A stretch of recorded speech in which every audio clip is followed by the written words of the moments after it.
A miniature, propulsive omnibus cluster bomb of painfully riotous daymares, all dripping with the blue and orange goo of dream logic. A series of loosely connected emotional parables about the stories within tales that crawled out of the deepest caverns of your unconscious mind and became lovingly animated in breath-slapping stop motion. In other words, it is the truth.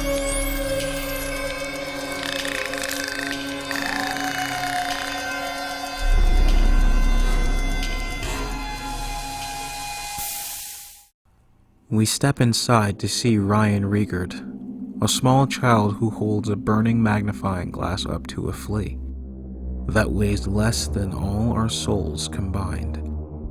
In retaliation to the torture, the flea bites his arm.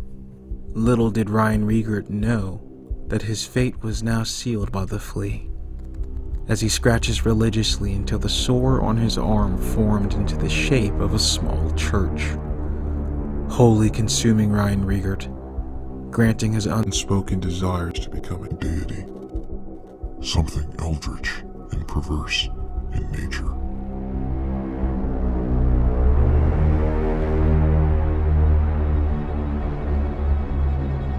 His parents are grateful of their son's righteous transcendence, as it gives them a place to grieve over his loss. While inside their son's sacred cadaver, the pastor teaches his parents how to repent for their depraved reaction to losing their boy by scratching the walls of his holy, swollen temple until bringing their own son to a deathgasm, transforming the pastor back into the flea that warns us about the true cost of playing God.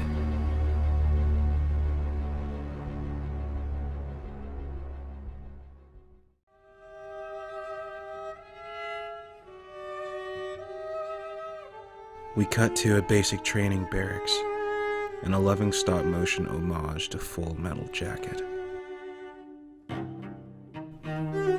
Drill Sergeant Pat Maunder barks at his new recruits, spouting how he'll break them and turn them into men, repeatedly calling them maggots. The one spotting the most resemblance to the insect responds with an answer that he thinks the drill sergeant wants to hear, when in a way, he does, as he enters a mind game with frightened Private Pontle. I'm a maggot, sir! But how is that physiologically possible, huh, maggot? Drill Sergeant Pat Maunder hides his truth underneath his mask of masculinity. A teacup shattering into 1,000 pieces, infinitely if not held tight by the fear of his recruits. And within this costume, he hopes his grizzled demeanor can hide who the real maggot is. And the first and last words out of your filthy sewers will be, sir. Do you maggots understand that? Sir, yes, sir. Bullshit, I can't hear you. I'm a maggot, sir!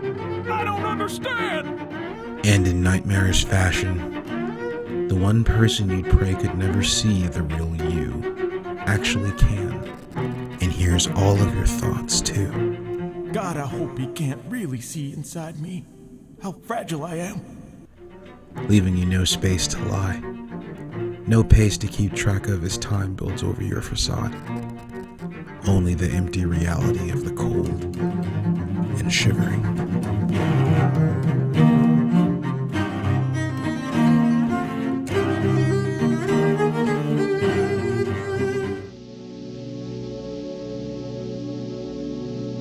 Tessa Dwanell sulkingly shreds her savings and agency by doing whatever men tell her to do.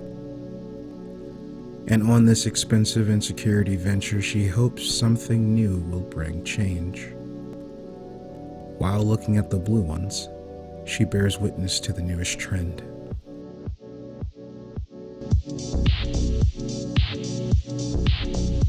But why? Clothing that lives for you so you don't have to. That's sexy. A fabric that openly invites you to become a subconscious passenger to your own corpse, burning the money you make to remain barely awake in the world of the shivering. Tessa Dwanell only wants to bask in the light of love. A chance to feel warmth within the cold expanse. Unable to fulfill her maternal duty, she bargains for a cloth companion to be let down again. He dumped me! As she always is. If only someone could see the life she wanted.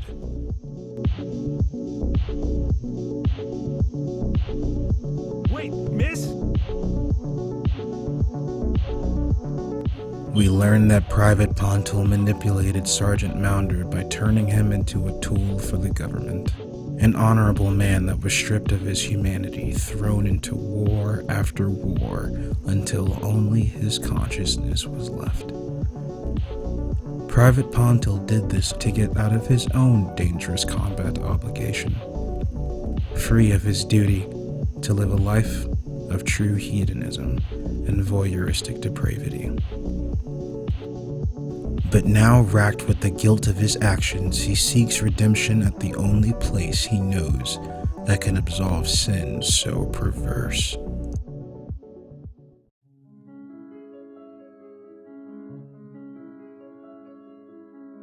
Returning back to the Church of Ryan Riegert, Private Pontil prays for penance.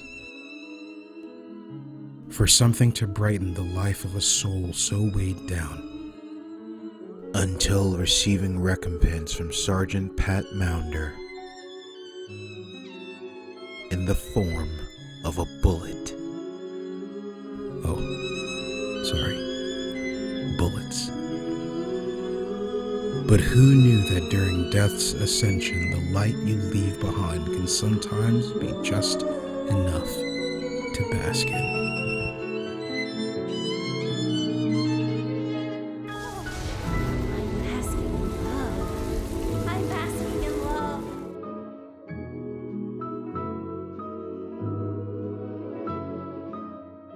The Shivering Truth routinely discusses reoccurring themes such as death, love, and nihilism. But some episodes lean heavier into a singular concept than others in the anthology, with this one being, in my opinion, about identity. From making large life-changing decisions, like enlisting into the military, to simpler choices like buying the blue ones that bleed. Each action inhabits the idea of creating a new self, even if it meant having to die to be someone different. Thank you all for watching, and until next time, I've been your host, CINEMAGHOST.